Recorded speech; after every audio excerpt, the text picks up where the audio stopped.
sir जिहड़े साडे ईसाई भाई ने ना सर वो कहते ने कि फिर साडी जिहड़ी अंजील है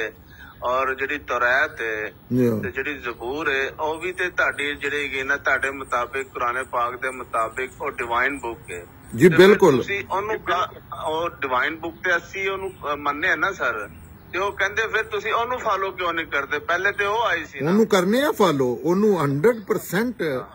ਹੁਣ ਮੈਂ 100% ਅੱਲਾਹ ਦਾ ਹੁਕਮ ਹੈ ਉਹਨੂੰ ਫਾਲੋ ਕੁਰਾਨ ਦੀ ਹੁਣ ਕੁਰਾਨ ਜਿਹੜਾ ਨਾ ਇਹ ਉਹ ਅੱਲਾਹ ਦੇ ਇੱਕ ਹੀ ਹੈ ਉਹ ਮੰਨਣ ਦੇ ਉਹ ਆਖਦੇ ਅੱਲਾਹ ਇੱਕ ਹੀ ਹੈ ਤੇ ਇਹ ਸਾਰੀਆਂ ਅੱਲਾਹ ਦੀਆਂ ਕਿਤਾਬਾਂ ਨੇ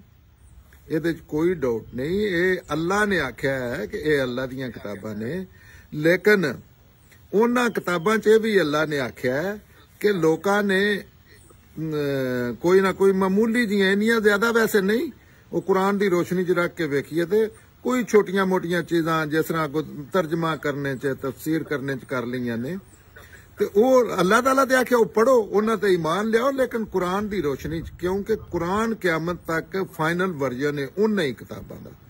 ਇਹ ਔਰ ਕੁਰਾਨ ਜਿਹੜਾ ਉਹਨਾਂ ਕਿਤਾਬਾਂ 'ਚ ਕਿਸੇ 'ਚ ਨਹੀਂ ਅੱਲਾਹ ਤਾਲਾ ਨੇ ਆਖਿਆ ਕਿ ਇਹ ਕਿੰਗ ਹੈ ਇਹ ਕਿਆਮਤ ਤੱਕ ਦੀਨ ਦਾ ਫੈਸਲਾ ਕਰੇਗਾ ਕਿ ਦੀਨ 'ਚ ਗਲਤ ਜਾਂ ਸਹੀ ਕੀ ਹੈ ਇਹ ਮਿਜ਼ਾਨ ਫੁਰਕਾਨ ਮੁਹਿੰਮ ਨੇ ਤੇ ਉਹ ਕਿਤਾਬਾਂ ਦੇ ਵੈਲਿਡ ਨੇ ਹੁਣ ਦੀਨ ਦੇ ਮਾਮਲੇ 'ਚ ਉਹਨਾਂ ਦੀ ਤਾਂ ਬੜੀ ਅਹਿਮੀਅਤ ਹੈ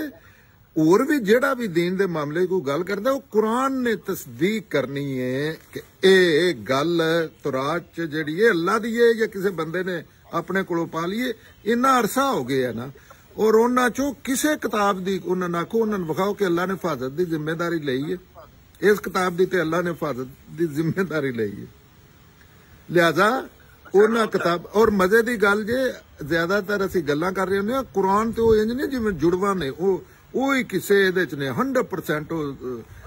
ਉਹ ਕਿਤਾਬਾਂ ਸਾਬਤ ਹੁੰਦੀਆਂ ਨੇ ਕਿ ਉਹ ਅੱਲਾਹ ਦੀਆਂ ਕਿਤਾਬਾਂ ਨੇ ਉਹ ਵੀ